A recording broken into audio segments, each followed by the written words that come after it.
Shalom, I'm Rabbi Michael Panitz. I'm the Rabbi of Temple Israel of Norfolk, Virginia, speaking to you from the pulpit of our synagogue. At this time, I'd like to begin a two-part message, and the message is entitled, Why is this night different from all other nights? Two answers. Many of us have fond memories of the 4 questions asked at Passover Seder. In most families, the youngest child stars for that portion of the Seder, or perhaps a few of the little ones helping each other. All eyes are on the children singing Ma Nishtana, and then we offer a round of congratulations when our youngest Seder participants acquit themselves well. Their lilting childlike sing-song is a delightful part of the Seder experience.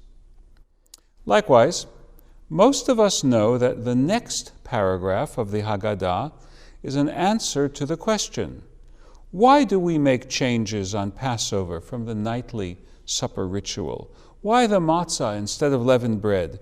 Why the obligatory bitter herbs? Why the twofold dipping of one food into another? Why the posture of reclining instead of sitting up straight? Because we were slaves, and these behavioral specifics are part of how we celebrate our freedom. The celebration is religious because our freedom, we believe, is God's gift. Less well known is the fact that just a couple of pages later in the Haggadah, there's a second answer to the Ma Nishtana question. This other answer says that we make changes on Passover from the ordinary course of events because once we were idolaters and now we are monotheists, grateful to God for having enlightened us and brought us near. In this message and next week's, I will explore a series of questions with you.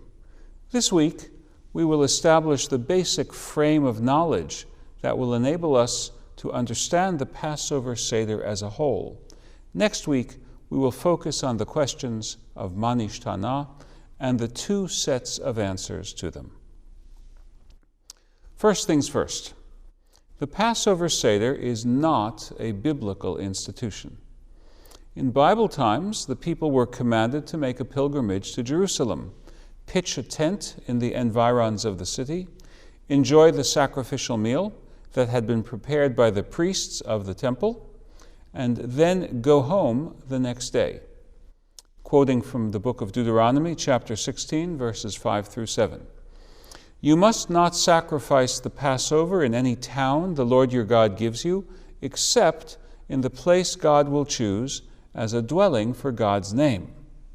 There you must sacrifice the Passover in the evening when the sun goes down, on the anniversary of your departure from Egypt. Roast it and eat it at the place the Lord your God will choose. Then in the morning, return to your tents. The Seder as we have it is the rabbinic response to celebrating Passover without the Jerusalem temple, which the Romans had destroyed in the year 70 of the Common Era. No temple meant no pilgrimage. But the rabbis insisted no temple did not mean no religious ritual, no following God's directions, no spiritual uplift. It just had to be different. The secret of the Seder is precisely this. The rabbis showed the Jewish people how to accomplish the transformations needed to keep Passover doable, relevant, and inspiring. First, the Seder became a home-based ceremonial. Without the possibility of having sacrificial meat as the entree, they were free to make that change. Moreover, with the Romans prohibiting Jews from visiting the ruins of Jerusalem freely, they had to make that change. In the home location, the rabbis organized the Seder around all the other Passover regulations that could still be observed. Actual matzah and bitter herbs, maror, continued to be the mandated menu, along with the customary chutney condiment called charoset. The sacrifices were represented by two symbolic foods, the roasted shank bone, zeroah, and the roasted egg, beitzah. The rabbis borrowed from the elegant banquet practices of the day to show that Passover is our feast of freedom, a behavior that obstinately insisted that while we render many a shekel unto Caesar, what we render unto God is ultimately the more important. These Greco-Roman customs included the first course salad, known as karpas, dipped in that culture's favorite salad dressing, salt water. Reclining was likewise a sign of fine dining, as we know from a host of sword and sandal movies. The rabbis found ways to reinterpret the Gentile customs within a Jewish framework. The leading example of this is the 4 cups of wine we consume at the Seder. Greco-Roman dining featured many toasts. The rabbis organized the 4 cups of wine around the liturgical requirements of the religion. The first cup was dedicated to the sanctification of the day, kiddush, just as on the Sabbath, and so on.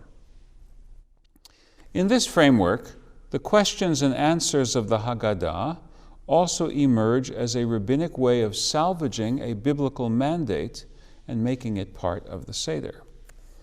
In 4 separate verses, the Bible emphasizes that we, the adult generation, should teach our children the meaning of the Passover, and specifically of its sacrifice and its substitution of unleavened for leavened bread.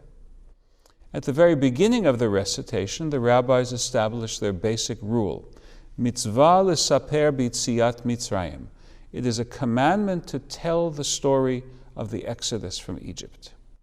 They established questions to be asked by the youngest or least experienced participants as the pedagogical opportunity to fulfill that basic mandate. In fact, the rabbis extended the biblical mandate. In the Bible, adults were commanded to instruct their children. The rabbis insisted that even in the absence of children, the adults are obligated to recount the Exodus.